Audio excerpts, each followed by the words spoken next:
कितने बड़े चमचमाते अजीम शख्सियत हमारे बीच में हैं जो किसी परिचय के मोहताज नहीं है। इस तरह से हर समाज के, हर वर्ग के व्यक्ति के जीवन में सुधार लाएगी, इस पर भी प्रकाश डालने वाले हैं। बहुत ही आदर और इसी से समझ में आता है कि जब शब्द कोई ऐसे बोले जो लगे कि कोई उस्ताद बोल रहा है। मैं बड़े अदब के साथ में रागिनी जी, आपने बेशक वो शेर मेरी आमद में कहा, लेकिन ऐसा लगा कि किसी उस्ताद का लिखा हुआ शेर है और उस्ताद पढ़ रहा है। मैं आपका शुक्रगुजार हूँ। मिश्रा जी हमारे अध्यक्ष महोदय, हमारे यहाँ साथीगण जो बैठे हैं इस मंच के ऊपर, मैं बहुतों का किसी का नाम छोड़ दिया, भाई मैं अमरीश का नाम लेना नहीं चाहता लेकिन बाकी नाम छोड़ दिए तो अच्छा नहीं लगेगा। तो मेरे ख्याल से रागिनी जी के साथ जब मैंने कहना कि उसके बाद सब नाम ले दिए मैंने इस मंच के, चौथी दुनिया के सभी साथीगण यहाँ मौजूद हैं।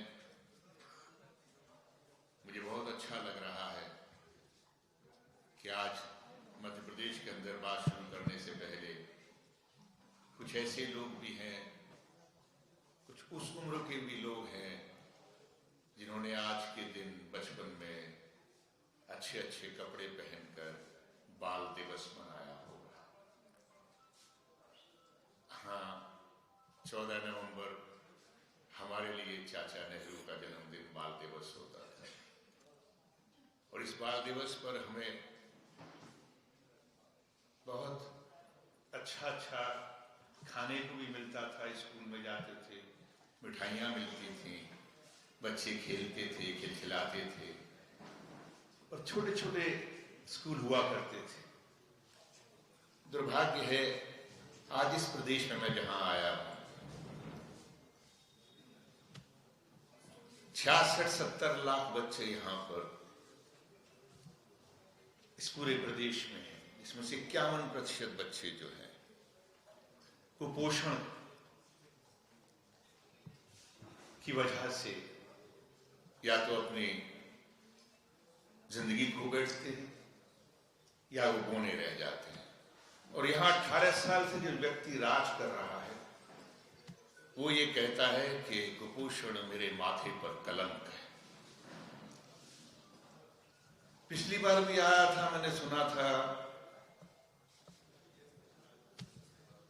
अब मेरी समझ में नहीं आता कि उनको कलंक कि मामा के नाम से कलंक हैं या वो कुपोषण की वजह से कलंक हैं। लेकिन पिछली बार का भी जो माहौल था, मैं आया था जब, तो मुझे लगा था कि माहौल में ऐसी जोश है कि लोग नहीं चाह रहे थे कि बीजेपी की सरकार आए और वाकई वो जोश नजर आया था।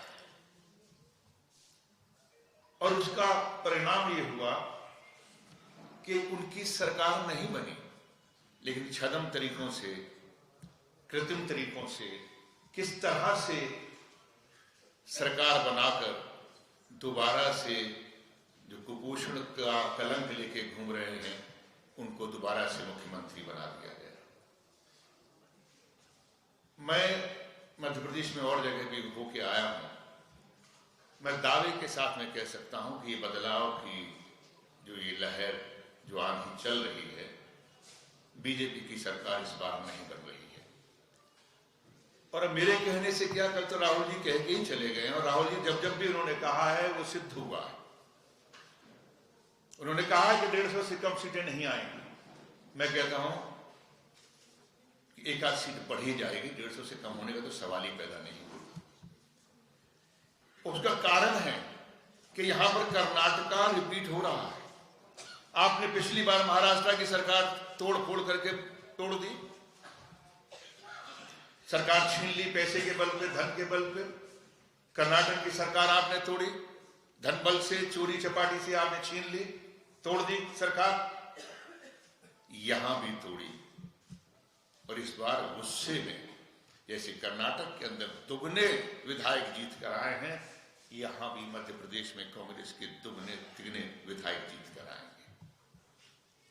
ये हालात इनके खुद के बने हुए हैं।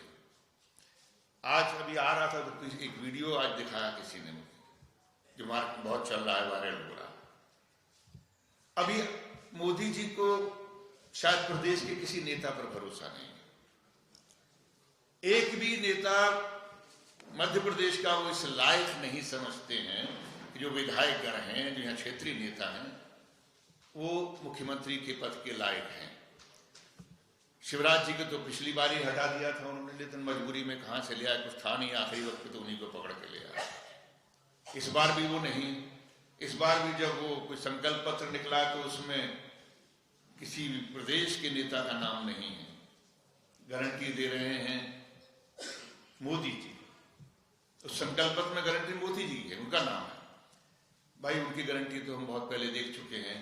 15 लाख की गारंटी भी उन्होंने दी थी, काला धन वापस लाने की गारंटी भी उन्होंने दी थी, 2 करोड़ रोजगार देने की उनकी गारंटी दी थी। अब यहां तो मध्य प्रदेश है, यहां की क्या गारंटी दे रखे जा रहे हैं, ये हाथ कंगन को आरसी क्या, पढ़े लिखे को फारसी के सामने नजर आने वाला। लेकिन ये जरूर है कि जो 18 साल में यहां पर हालात हुए हैं, उनकी वजह से आज बहुत सारे प्रलोभन देने की कोशिश की इन्होंने, लेकिन पूरा क्या किया? कोई भी नहीं किया। एक इन्होंने अभी महिला के लिए लाडली बहना दिया। लाडली बहना के पहले जो भी दे रहे थे, बोलते हम 3000 देंगे, लिखा हुआ कहीं भी नहीं है 3000।